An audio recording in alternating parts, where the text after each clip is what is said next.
Part 4 हमारा grammar का है। आज हम ग्रामर में जो चीज़ें देख रहे हैं वो हमने जो फ़र्स्ट फॉर्म पिछले दिनों में पढ़ी है कि हम सब्जेक्ट ले रहे थे, सब्जेक्ट के बाद फ़र्स्ट फॉर्म थी वर्ब की और उसके बाद फिर आगे बाकी चीज़ें थी। और फ़र्स्ट फॉर्म की हमने 2 सूरतें पढ़ी थी कि कभी उसके साथ एस लग रहा था और कभी एस नहीं लग रहा था। I, we, you, they, these, those, people, Khalid and Umar, इस तरह वाले जो अल्फाज थे उसमें वर्ब की फ़र्स्ट फॉर्म थी बग़ैर एस या ई एस के। और he, she, it, this, that, Khalid, Fatima, cat वगैरह वगैरह इस तरह के जो अल्फाज थे उसमें वर्ब की फ़र्स्ट फॉर्म थी एस या ई एस के साथ। तो आज हम उसको जो है वो नेगेटिव बनाना देखेंगे कि इनको हमने अगर मनफी बनाना हो, नेगेटिव बनाना हो तो कैसे बनाएंगे।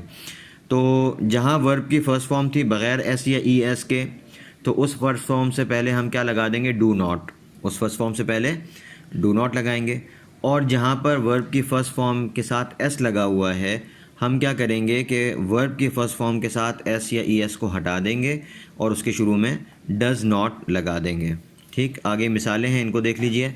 मसलन आई लाफ, इसका नेगेटिव बनेगा आई डू नॉट लाफ। आगे फिर है वी स्माइल, नेगेटिव है वी डू नॉट स्माइल।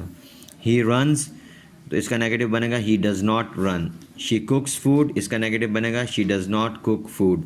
देखें, ही रन्स वर्ब के साथ एस लगा हुआ है, लेकिन नेगेटिव में ही डज़ नॉट रन, वहाँ पे रन के साथ एस नहीं लगा हुआ, उसको हमने हटा दिया है।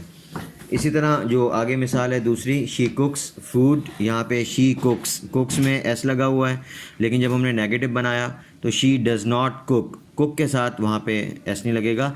अब जो एस या ई एस वाला फ़र्क था वो डू नॉट और डज़ नॉट के ज़रिए से वाज़े होगा। ठीक है जी।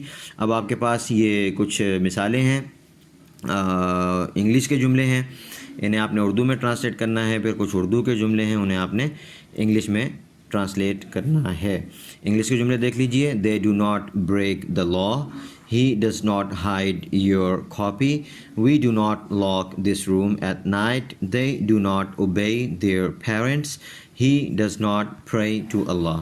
और फिर उर्दू के जुमले हैं, इनको आपने इंग्लिश में ट्रांसलेट करना है।